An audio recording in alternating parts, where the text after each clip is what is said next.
فلسفہ دین میں نماز کی اہمیت۔ اس میں سب سے پہلے تو میں توجہ دلاؤں گا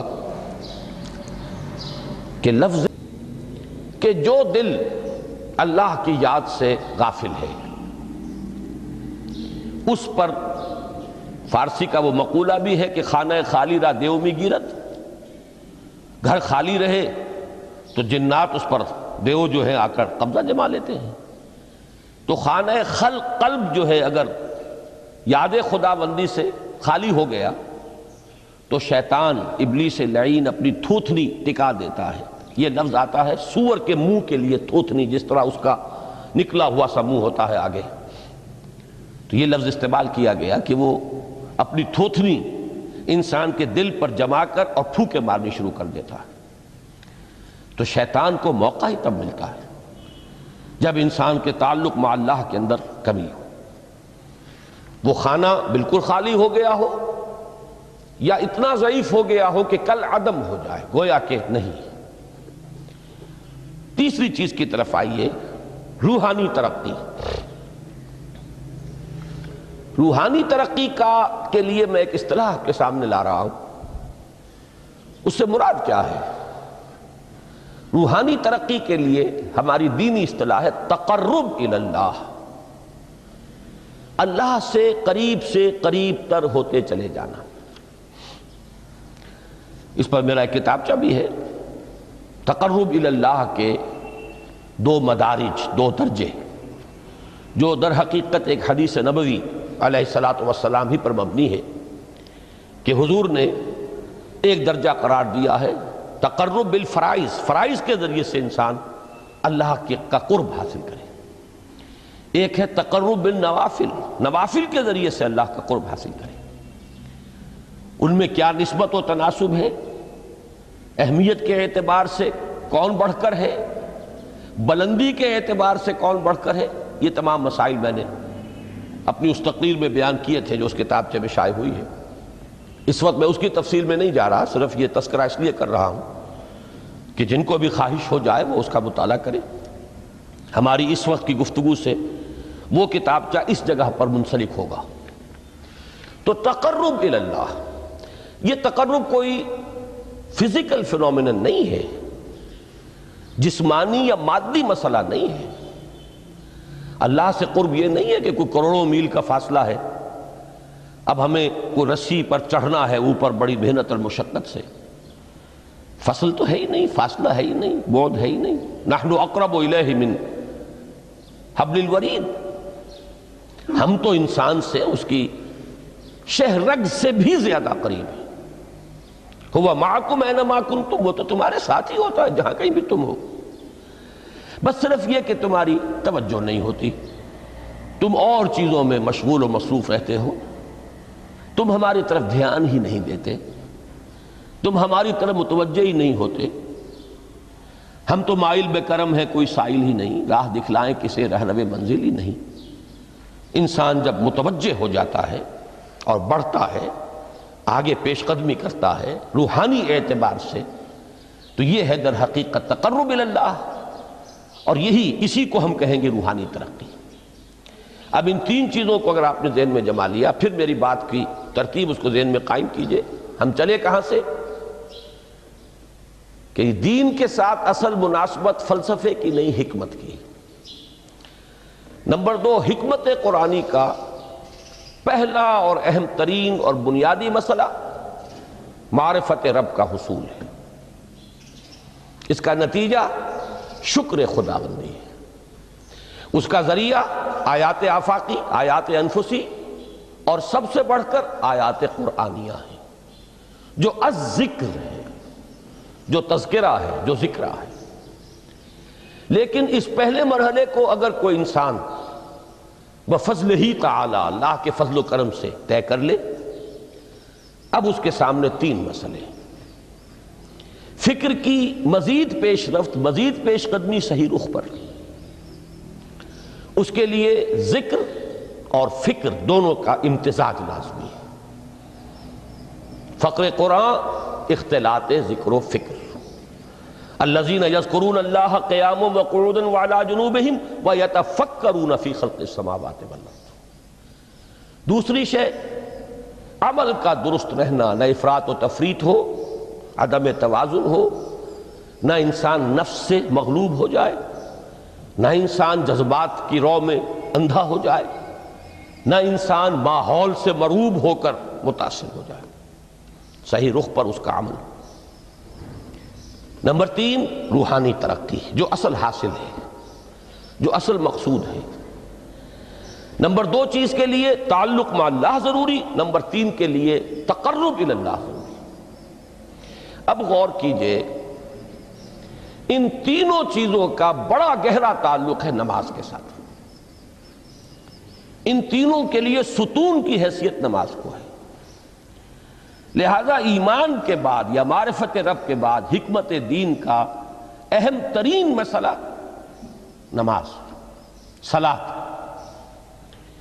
اس لیے کہ ایک طرف یہ انسان کو اللہ کے ساتھ ایک گہرے تعلق کا ذریعہ فراہم کرتی ہے، اپنے تمام مصروفیات میں سے، ان مشغولیتوں میں جن میں گم ہونے کا خدشہ ہوتا ہے، نکلو۔ 24 گھنٹے کے معمولات میں سے کم 5 مرتبہ تو لازماً نکلو، اور اپنے آپ کو ذرا، اپنے حواس کو بھی، اپنی باطنی کیفیات کو بھی ذرا تازہ کرو۔ اگر کوئی گندگی، نجاست، کسی طرح کی ناپاکی کا کوئی معاملہ ہے، طہارت حاصل کرو۔ طہارت سے تمہارے اندر روح کو بھی بالیدگی ہوگی، تمہارے حواس بھی تازہ ہوں گے، تم گویا کہ بحیثیت کل تمہاری ہستی چاق و چوبند ہو جائے گی۔ وہ کسل، وہ سستیاں، وہ جو ایک کثافتیں ہوتی ہیں، ان سب سے نجات حاصل کرو، اور اب اپنے رب کے حضور میں کھڑے ہو جاؤ، اس کے ساتھ اپنا عہد بھی تازہ کرو، اس کی اہم صفات کو بھی اپنے ذہن میں پھر مستحضر کرو۔ یہی وجہ ہے، دیکھیے میں نے جو آیات آپ کو شروع میں سنائی تھی، سورہ لقمان کی 2 آیتیں، پہلی آیت میں اس کا ترجمہ کر چکا، دوسری آیت وَلَقَدْ وَإِذْ قَالَ لُقْمَانُ لِابْنِهِ وَهُوَ يَعِظُهُ يَا بُنَيَّ لَا تُشْرِكْ بِاللَّهِ إِنَّ الشِّرْكَ لَظُلْمٌ عَظِيمٌ۔ اس کے بعد درمیان میں کچھ مضمون آ کر پھر وہ آیہ مبارکہ آئی، یا بنی اقم الصلاۃ وامر بالمعروف وانہی عن المنکر واصبر علی ما اصابک۔ گویا کہ اہم ترین چیز، بنیادی ترین چیز، اللہ کو محض پہچان لینا کافی نہیں ہے، یاد رکھنا ضروری ہے۔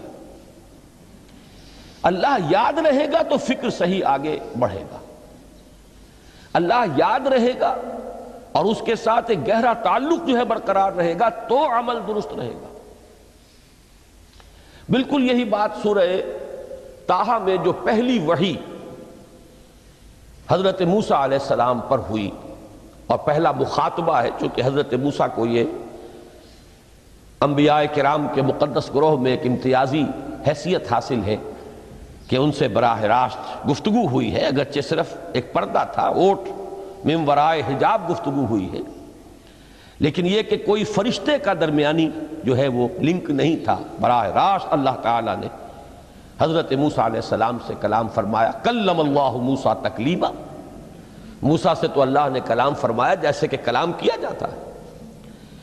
تو پہلا مخاطبہ ہے، یہ پہلا مکالمہ ہے، پہلی وحی کہیے، اسی میں یہ الفاظ بھی موجود ہیں، اننی انا اللہ لا الہ الا انا فاعبدنی واقم الصلاۃ لذکری۔ یہ گویا کہ حکمت قرآنی کا ایک بہت بڑا خزانہ ہے یہ آیت مبارکہ، کہ خود حضرت موسیٰ علیہ السلام کو جو ہدایت دی جا رہی ہے، میں ہوں، میں اللہ، اننی انا اللہ لا الہ الا انا، میرے سوا کوئی معبود نہیں، فاعبدنی، بس میری بندگی، میری عبادت، میری پرستش، میری محبت، اس کو اختیار کرو۔ وَأَقِمِ الصَّلَاةَ لِذِكْرِي، اور نماز کو قائم رکھو میری یاد کے لیے۔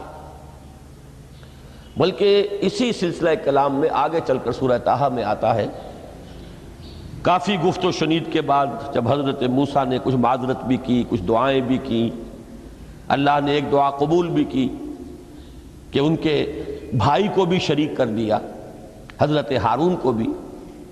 اس کے بعد پھر جب فرمایا کہ اب جاؤ فرعون کی طرف، تو اس میں فرمایا وَلَا تَنِيَا فِي ذِكْرِي، اور دیکھنا یہ جو عظیم مشن تمہارے کندھے پر آ گیا ہے، بڑا بھاری اور کٹھن ایک فرض ہے جو تم پر عائد ہو گیا ہے، اس کے لیے سب سے بڑی تمہارے پاس جو قوت کا ذریعہ ہے وہ نماز ہے۔ اقیم فلا تنیا عن ذکری، میری یاد میں کبھی غفلت نہ کرنا، اس میں کبھی کوئی کمی نہ آنے دینا۔ جیسا کہ میں نے عرض کیا تھا کہ جیسے ہی وہ تعلق جو ہے کمزور پڑتا ہے یا منقطع ہو جائے معاذ اللہ، تو پھر انسان گویا کہ شیطان کے لیے ایک لقمہ تر بن جاتا ہے۔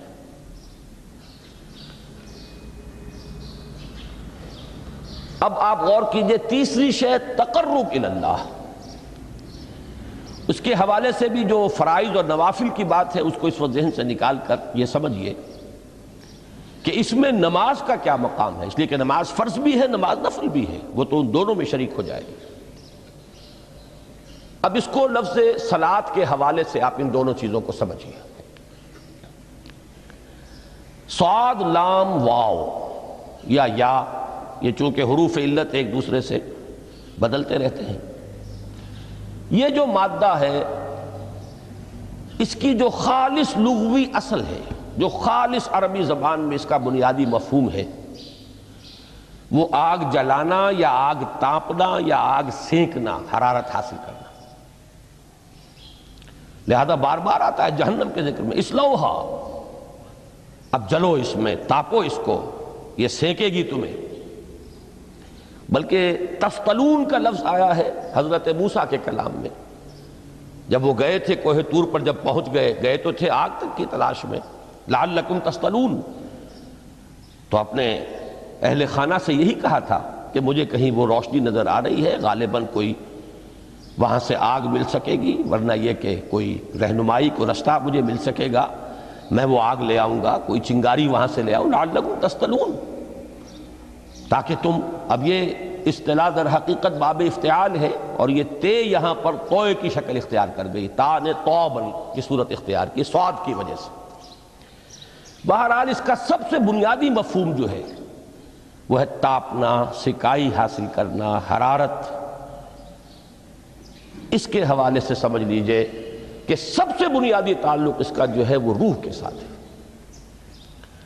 روح میں محبت خداوندی کی آگ اگر ٹھنڈی پڑ گئی ہو، اگر محبت خداوندی کی حرارت میں کمی ہو رہی ہو، تو اس کو اثر نو، جس کو کہ میں آج سوچ رہا تھا تو ایک لفظ ذہن میں آیا کہ جیسے بیٹری اس کو ریچارج کیا جاتا ہے، اسی طریقے سے روح کے اندر محبت خداوندی کی اس حرارت کو اثر نو تازہ کرنا، یہ ہے در حقیقت نماز کا اصل مقصد۔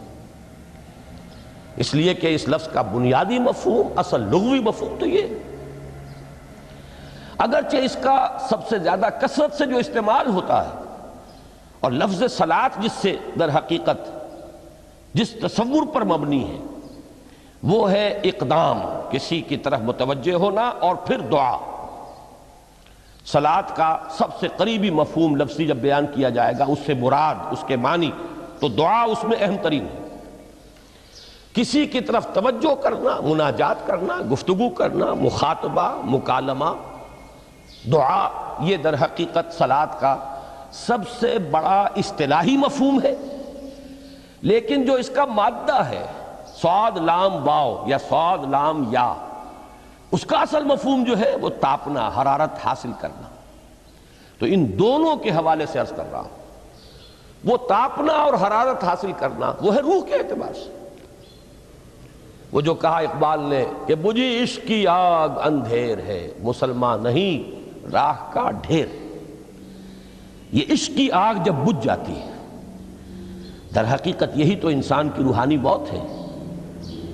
جب یہ نہ رہے تو چاہے منطق میں بہت انسان ماہر ہو، مجھے اقبال کا ایک شعر یاد آیا ہے، تقابل کرتے ہوئے ایک انسان محکوم اور ایک انسان حر، آزاد انسان، ان کی نفسیات میں جو بنیادی فرق علامہ اقبال نے مختلف مواقع پر بیان کیے ہیں۔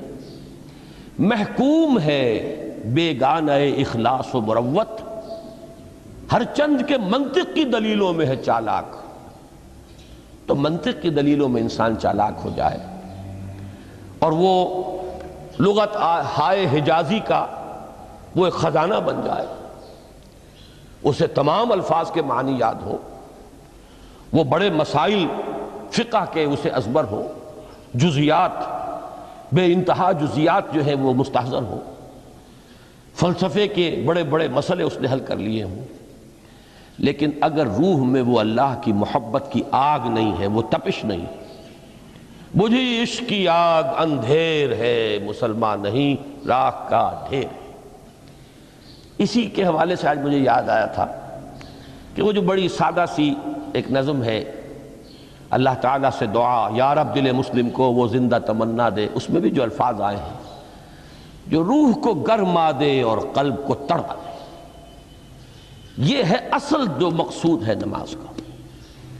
اور یہی وہ چیز ہے جیسا کہ میں نے عرض کیا تھا کہ نگاہوں سے اوجھل، یہ پہلو سامنے ہے ہی نہیں، دوسرا پہلو سامنے ہے اور وہ بھی میرے نزدیک بہت اہم ہے، بہت بنیادی ہے، اس میں کوئی شک نہیں، لیکن یہ ہے بلند ترین منزل کہ تقرب الی اللہ، اس کے لیے در حقیقت یہ کس لیے درکار ہے؟ روح کے اندر عشق کی حرارت اور گرمی تازہ ہو جائے۔ بسا اوقات یہ اندر دب جاتی ہے، جیسے انگارہ ہوتا ہے آگ کا، اس کے اوپر خاک اور راکھ آ جاتی ہے، اندر کچھ ہوتی ہے، آگ دبی ہوئی سمجھ، آگ بجھی ہوئی نہ جان، اس دبی ہوئی آگ کو پھر ایک شعلہ بنانا، پھر اس کے اندر ایک حیات تازہ پیدا کرنا، یہ ہے نماز کا اہم ترین اور بلند ترین مقصد۔ لیکن اس کے ساتھ ہی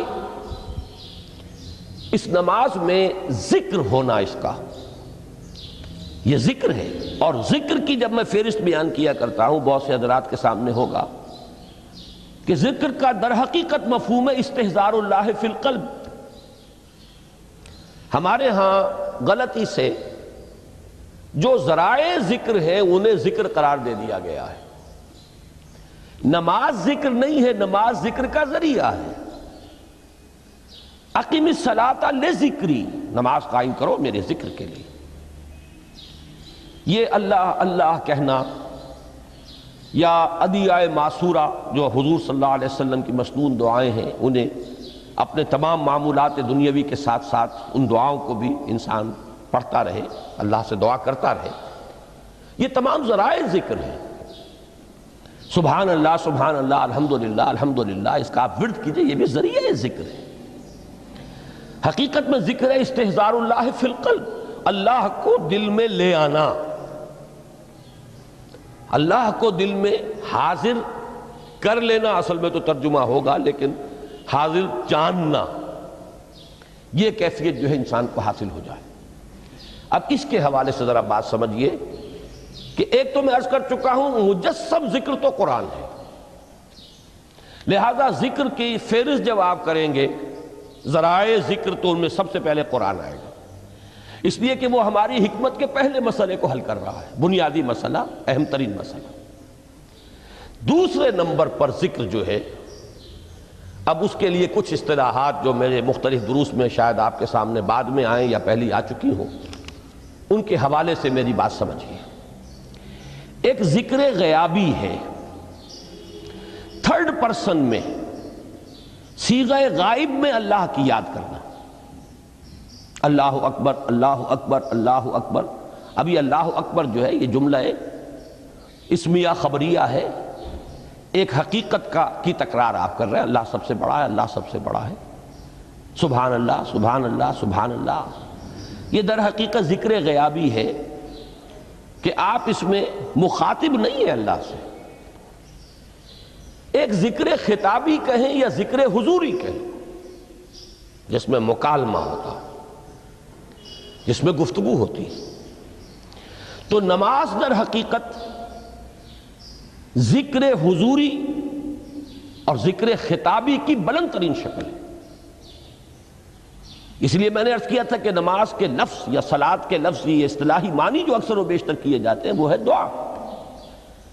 اور دعا میں ہوتا کیا ہے؟ مکالمہ ہے، مخاطب، اے اللہ، اے میرے رب، اے پروردگار. پھر یہ کہ اس میں اقدام اور کسی کی طرف متوجہ ہونا. یہی وجہ ہے کہ افتتاح صلاۃ، نماز کو شروع کرنے کے لیے ایک تو وہ الفاظ جو قرآن مجید میں آئے ہیں، انی وجہت وجہی للذی فطر السماوات والارض حنیفا وما انا من المشرکین.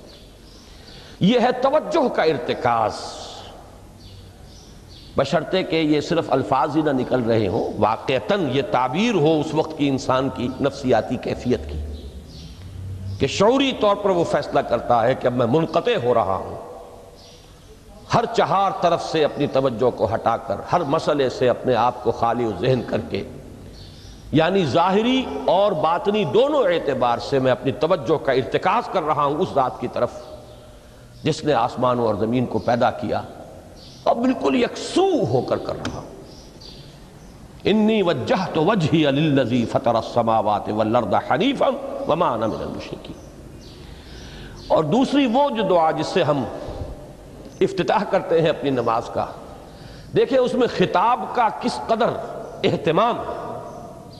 وہاں سبحان اللہ نہیں ہے، سبحانک اللہم، پاک ہے تو اے رب ہمارے، وبحمدک وتبارک اسمک وتعالی جدک. اب آپ غور کر رہے ہیں، یہ ہے تخاطب، براہ راست مخاطب ہونا. یہ گویا کہ لب لباب میں آپ کے سامنے عرض کر رہا ہوں علامہ اقبال کے خطبے کا، دی میننگ آف پریئر ان اسلام. خطبات جو ہیں ان کے مشہور، ان میں غالباً یہ تیسرا یا چوتھا لیکچر ہے کہ اس میں تصور یہ دیا گیا ہے کہ دو ہی انائیں ہیں. ایک انائے کبیر، اننی انا اللہ لا الہ الا انا، یہ وہ انائے کبیر ہے، انائے مطلق ہے، میں، بہت بڑی میں، جس کو کہ علامہ اقبال نے کہا دی بگ آئی ایم. یہ بگ آئی ایم جو ہے وہ سورہ طٰہٰ کی اس آیت میں ہے، اور میرے علم کی حد تک کوئی اور مقام نہیں ہے جس میں اس قدر جلال ہو. اللہ نے اس طور سے اپنی انانیت کبریٰ اور انانیت مطلقہ کا اظہار اس بلند آہنگ کے ساتھ کیا ہو، اننی انا اللہ لا الہ الا انا. وہ انائے کبیر اور یہ انائے صغیر، یہ انائے محدود، یہ چھوٹی سی ایک انا ہے، میں، یہ میں ہوں. آپ جب کہتے ہیں میں، بڑی محدود سی ایک انا، دی فائنائٹ ایگو، انائے محدود اور انفائنائٹ ایگو. اور صلاۃ اصل میں کیا ہے؟ اس چھوٹی انا کا بڑی انا کے سامنے آ کر، روبرو ہو کر، وہ جو کبھی ٹیلی ویژن کا ایک پروگرام ہوا کرتا تھا، روبرو ہو کر خطاب. ایک ہے وہ صیغہ غائب میں تکرار، سبحان اللہ، سبحان، وہ بھی بہت اہم ہے، اس کا اپنی جگہ پر فائدہ ہے، لیکن ہر شے کے درجے ہیں. گر حفظ مراتب نہ کنی زندگی، اگر آپ ان کے درجوں کا علیحدہ علیحدہ لحاظ نہیں کریں گے تو غلط رخ پر پڑ جائیں گے. تو یہ جو دو ذکر خطابی یا ذکر حضوری ہے، نماز اصل میں اس کی بلند ترین شکل ہے. یہی وجہ ہے کہ سبحانک اللہم وبحمدک وتبارک اسمک وتعالی جدک ولا الہ غیرک. اس کا کی جس قدر تکرار یہاں پر ہے، آپ نے غور کیا، اس میں خطاب ہے. یا پھر یہ کہ یہ کا کی اس طرح کی تکرار آپ کو دعائے قنوت میں ملے گی. اللہم انا نستعینک ونستغفرک ونؤمن بک ونتوکل علیک ونثنی علیک الخیر ونشکرک ولا نکفرک. اب یہ جو ہے یہ در حقیقت خطاب کا اندازہ ہے کہ براہ راست گفتگو ہو رہی ہے. تو سب سے پہلی بات تو یہ ہوئی کہ ذکر کی ایک شکل ہے ذکر غیابی، دوسری ذکر حضوری، اور ذکر حضوری یا ذکر خطابی کی بلند ترین منزل بلند ترین اس کا ذریعہ نماز ہے۔ اس کو ایک پہلو سے اور سمجھ لیجئے، سورہ فاتحہ جب پھر ہم پڑھتے ہیں جسے الصلاۃ کہا گیا ہے، جو لب لباب ہے، خلاصہ ہے، اس میں پھر تدریجاً غیاب سے حضور کی طرف پیش قدمی ہوتی ہے۔ الحمدللہ رب العالمین الرحمن الرحیم مالک یوم الدین، یہ ذکر غیابی ہے، اس میں ابھی خطاب نہیں آیا، یہ وہی جملہ اسمیہ ہے۔ کل تعریف اس اللہ کے لیے ہے جو تمام جہانوں کا پروردگار ہے، مالک ہے، جو رحمان ہے، رحیم ہے، جزا و سزا کے دن کا مختار و مالک ہے۔ اب یہ غیاب سے حضور کی طرف، ایاک نعبد و ایاک نستعین اہدنا الصراط المستقیم، یہ ہے وہ۔ اب پہلے ایک معاہدہ ہے، ایک اقرار ہے، اعتراف ہے، وعدہ ہے، اور پھر دعا ہے، استدعا ہے۔ یہ ہے غیاب سے حضور کی طرف تدریجاً ارتقاء۔ یہی وجہ ہے، اب نوٹ کر لیجئے، وہ چھوٹی سی حدیث یہ بھولنی نہیں چاہیے، الصلاۃ معراج المومنین، اس لیے کہ مخاطبہ الہی براہ راست حضور کو جو حاصل ہوا وہ معراج میں ہوا ہے، التحیات کا مکالمہ وہی ہوا ہے۔ لہذا اس کو نوٹ کر لیجئے کہ باقی جو وحی ہوئی ہے حضرت جبرائیل کے ذریعے سے ہوئی ہے، یا کوئی الہام ہوا ہے، حضور کے قلب مبارک پر کوئی شے القاء کی گئی ہے، تو وہ دوسری نوعیت کی وحی ہے۔ وہ جو مخاطبہ حضرت موسیٰ علیہ السلام کو وہ اس دنیا ہی میں حاصل ہوا ہے، کوہ طور کی بلندیوں پر، یہی ان کی امتیازی شان ہے، کلم اللہ موسیٰ تکلیما۔ یہ براہ راست مخاطبہ جو ہے یہ حضور صلی اللہ علیہ وسلم کو معراج کی شب یہ آپ کو حاصل ہوا، اور حضور نے اسی لیے نماز کو معراج المومنین قرار دیا، اس لیے کہ اس میں وہی براہ راست مخاطبہ اور مکالمہ اور وہی گفتگو ہے جو ہو رہی ہے۔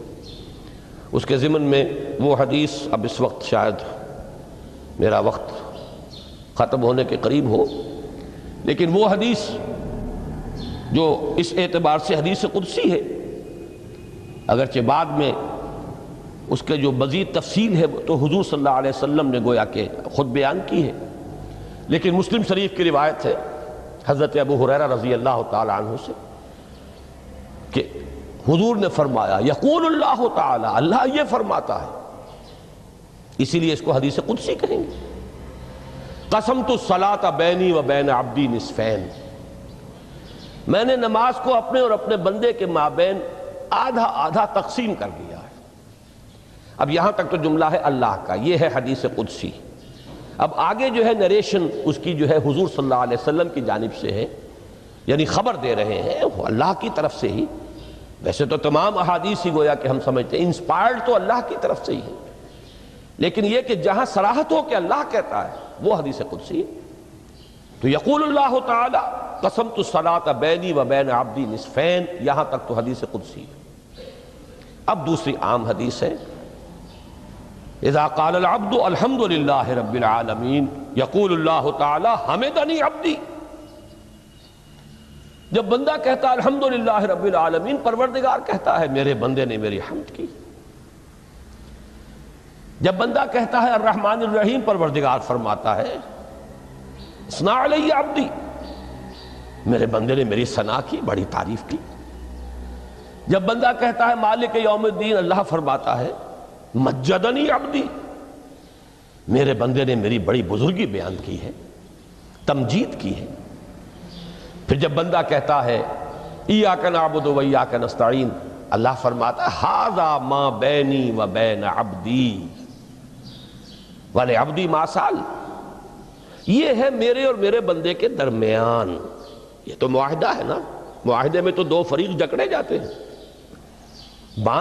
بند جاتے ہیں، یہ میرے اور میرے بندے کے درمیان ہے، اور میرے بندے نے جو طلب کیا میں نے دیا، اس لیے کہ اس میں طلب بھی تو ہے، ایاک نستعین، تیری مدد چاہتے ہیں، یہ طلب ہے، اسی کی شرح ہے جو اب آخری 3 آیتیں ہیں، پروردگار ہم تیری مدد چاہتے ہیں، پروردگار ہم تیری ہی بندگی کرتے ہیں اور کریں گے، اور تیری ہی مدد چاہتے ہیں، چاہیں گے۔ اگر حال میں اس کا ترجمہ کریں گے زمانہ حال کے اعتبار سے، اس لیے کہ فعل مضارع میں تو دونوں موجود ہیں، شامل ہیں، تو یہ ایک اعتراف ہے، اظہار حال ہے۔ اللہ کرے کہ وہ واقعتاً صحیح اظہار حال ہو، ہم واقعی اللہ کی بندگی کرتے ہوئے یہ کہیں کہ ایاک نعبد، ورنہ اگر ہماری اصل صورتحال سے وہ مطابقت نہ رکھتا ہو تو پھر تو ایک طرح کا جھوٹ ہو جائے گا، غلط بیانی ہو جائے گی۔ ایاک نعبد، تیری ہی بندگی کرتے ہیں، اور مستقبل میں کیجئے، کریں گے، یہ ہے عہد۔ تیری ہی مدد چاہتے ہیں، تجھی سے مدد طلب کرتے ہیں، تجھی سے مدد چاہتے رہیں گے۔ اس کے لیے فرمایا وَلِعَبْدِ مَا سَأَلَ، اور پھر اس کے بعد وہ استدعا ہے، اهدنا الصراط المستقیم صراط الذین انعمت علیہم غیر المغضوب علیہم ولا الضالین۔ اس حدیث میں اس کو ایک ہی جملے کو لیا گیا ہے، ایک ہی جملے کی حیثیت سے۔ جب بندہ یہ کہتا ہے تو اللہ فرماتا ہے ھذا لعبدی ولعبدی ما سأل، یہ خالص میرے بندے کے لیے ہے، اس بندے نے ایک درخواست پیش کی ہے اور میں نے گرانٹ کی، وہ اپلیکیشن، وہ ریکویسٹ گرانٹڈ ہم نے دے دی، ولعبدی ما سأل۔ یہ ہے اس کی تاثیر کا عالم، بشرطے کے معاملہ وہ شعور کے ساتھ، بشرطے کے مطابقت ہو ظاہر اور باطن کی، بشرطے کے مطابقت ہو قول اور فعل کی، تو اس کا اتنا اونچا مقام ہے کہ ایک ایک جملہ ادھر ادا ہوا، ادھر اللہ کی طرف سے ریسپانس مل رہی ہے۔ افلاک سے آتا ہے نالوں کا جواب آخر، اٹھتے ہیں حجاب آخر، کرتے ہیں خطاب آخر۔ یہ خطاب ہے، مخاطبہ ہے، مکالمہ ہے، یہ ہے اصل نماز۔ اسی لیے اسی کو کہا گیا نماز۔ البتہ اب اس سے آگے بڑھیے، ذکر کی ایک اور شکل بھی ہے، اور وہ ذکر عملی ہے۔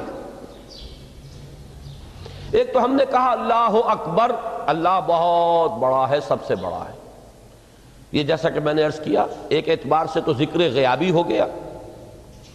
دوسرے یہ کہ یہ ایک فکری لسانی ذکر ہے، ہم نے کہہ دیا۔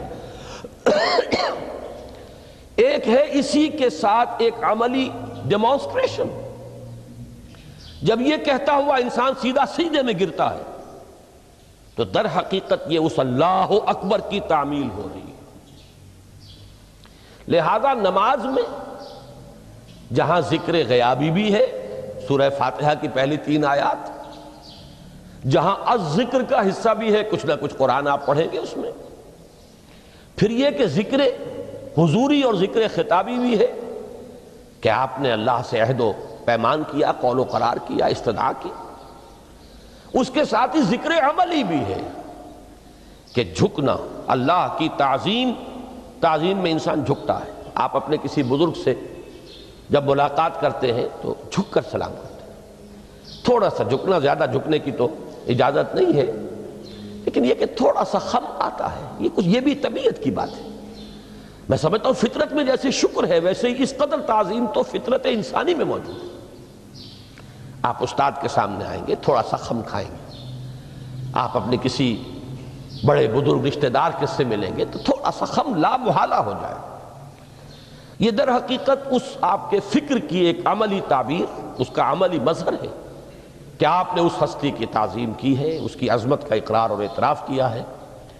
یہی تعظیم ہے اللہ تعالیٰ کی کہ جس میں پہلا درجہ ہے رکوع، جھکے آپ، اللہ اکبر کہہ کر جھکے، اور اس کے بعد پھر اس کا جو آخری درجہ ہو سکتا ہے وہ سجدہ ہے، جس میں کہ انسان نے جب اپنی پیشانی زمین پر ٹکا دی تو گویا کہ اس نے اپنی انانیت سے، اگر یہ شعور کے ساتھ ہوا ہو تب میں بات کہہ رہا ہوں، تو گویا کہ اس نے اپنی انانیت سے کامل دستبرداری اختیار کر کے اور اپنے آپ کو اپنے رب کے قدموں میں ڈال دیا۔ یہی وجہ ہے کہ حضور نے اس کو تعبیر فرمایا ہے کہ جب سجدہ کرو تو یوں محسوس کرو کہ تم نے اپنا سر اپنے رب کے قدموں میں رکھ دیا۔ یہ کیفیت ہونی چاہیے۔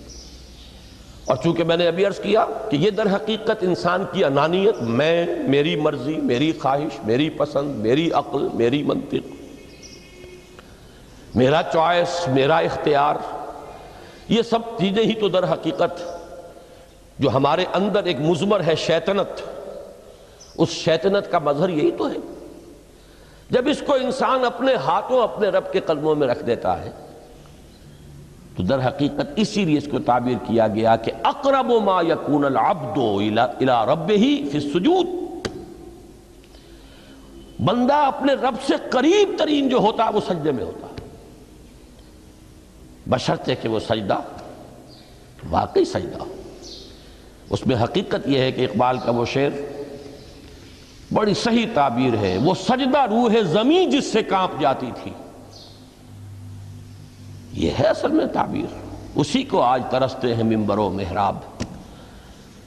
سجدوں پر سجدے اور رکعتوں کے ڈھیر لگ گئے ہوں، اور 17 رکعتیں پوری نماز عشاء کی انسان نے ادا کی ہوں گن گن کر، اور 17 رکعتوں میں آپ کو معلوم ہے 34 تو سجدے ہو ہی گئے، تو سجدوں پر سجدے اور رکعتوں کے ڈھیر، لیکن یہ کہ اگر وہ کیفیت آپ کے صحیح عکاسی نہیں کر رہی ہے آپ کے ذہن کی، آپ کی نفسیاتی کیفیت کی، آپ کی قلبی کیفیت کی، آپ کے شعور کی، تو پھر ٹھیک ہے، ثواب تو ملے گا اس نماز سے بھی، اس لیے کہ ثواب کا نہ ملنا تو ظلم ہوگا، سوائے ایک بات کہ اس میں اگر کوئی ریاکاری ہے، دوسروں کو دکھانے کے لیے نماز پڑھی گئی ہے، تو ریاکاری تو زیرو کے مانند ہے کہ اس سے جو شے ضرب کھاتی ہے زیرو ہو جاتی ہے۔ 1 کروڑ کی تعداد عدد کو آپ زیرو سے ضرب دے زیرو ہو گئے، تو ریاکاری تو زیرو کر دینے والی شے، بلکہ زیرو ہی نہیں کرتی، وہ شرک تک پہنچا دیتی ہے۔ من صلی یرائی فقد اشرکا ومن صام یرائی فقد اشرکا ومن تصدق یرائی فقد اشرکا، جس نے دکھانے کے لیے نماز پڑھی اس نے شرک کیا، جس نے دکھانے کے لیے روزہ رکھا اس نے شرک کیا، جس نے دکھانے کے لیے صدقہ خیرات کیا اس نے شرک کیا۔ لیکن یہ کہ اگر یہ بات نہیں ہے، اگر ریاکاری نہیں ہے، کوئی بدنیتی نہیں ہے، تو ایک شخص نے وقت نکالا ہے، اسی وقت میں وہ اپنا کوئی اور کام کر سکتا تھا، کوئی 2-4 پیسے کما سکتا تھا، کوئی اور دھندا دنیا کا جو ہے کرتا، لہذا اگر وہ نہیں ہے، ریا نہیں ہے، تب اس کا اجر تو لازم ہے، اس نے کچھ نہ کچھ ڈیووٹ کیا ہے، کچھ نہ کچھ سیکریفائس کیا ہے، کچھ نہ کچھ قربانی دی ہے۔ لیکن یہ کہ پھر وہ نماز یہ نہیں ہے، وہ سجدہ روح زمیں جس سے کانپ جاتی تھی، اسی کو آج ترستے ہیں ممبر و محراب۔ وہ سجدہ واقعتاً انسان اشرف المخلوقات، وہ جب اپنے اس گہرے شعور اور احساس کے ساتھ سربسجود ہوتا ہے تو یہ ہے اقرب ما یکون العبد الی اللہ فی السجود، قریب ترین جو بندہ ہوتا ہے اللہ سے وہ سجدے کی حالت میں ہوتا ہے۔ یہ میں نے 3 چیزوں کے حوالے سے اب آپ کے سامنے باتیں رکھی ہیں کہ پہلی منزل معرفت رب کا حصول، اللہ پر ایمان اور شکر خداوندی، اس کی لذت کا حاصل ہو جانا۔ اس کے بعد اب 3 ضرورتیں ہیں، فکر صحیح کی مزید پیش قدمی، صحیح رخ پر، اس کے لیے جہاں فکر درکار ہے وہاں ذکر بھی درکار ہے، اور اس ذکر کی جامع ترین صورت نماز ہے۔ نمبر 2، انسان کے عمل کے درست رہنا، اس لیے کہ ذرا سا قرآن مجید میں سورہ اعراف میں نقشہ کھینچا گیا ہے ایک شخص کا، اس کا نام تو وہاں نہیں ہے، بلعام بن باعورہ، ویسے تورات میں اس کا ذکر ہے اور اس نام کے ساتھ ہے۔ بہت بڑا عالم تھا، بہت بڑا فاضل، قرآن کے الفاظ ہیں، ہم نے اسے اپنی آیات عطا کی تھی، آتیناہ آیاتنا، اور ہم چاہتے تو اسے ابھی اور ترفع اور بلندی عطا کرتے، وَلَوْ شِئْنَا لَرَفَعْنَاهُ بِهَا وَلَكِنَّهُ أَخْلَدَ إِلَى الْأَرْضِ، لیکن وہ تو زمین ہی کی طرف دھستا چلا گیا، اور کوئی ایک لغزش انسان کے لیے سارے کیے دھرے پر پانی پھر سکتی ہے، ذرا سا عدم توازن اس کے رخ کو ٹیڑھا کر دے گا، اور جب ایک دفعہ ٹیڑھ ہو گئی تو شروع میں تو زاویہ جو ہے چاہے وہ 10 درجے کا ہی ہو، لیکن جیسے جیسے عمل کی وہ پیش قدمی ہوگی فاصلہ بڑھتا چلا جائے گا، انحراف شدید سے شدید تر ہوتا چلا جائے گا۔ اب اس عمل کی درستی کے لیے بھی لازم ہے تعلق مع اللہ، اس تعلق مع اللہ کا بھی سب سے بڑا ذریعہ نماز۔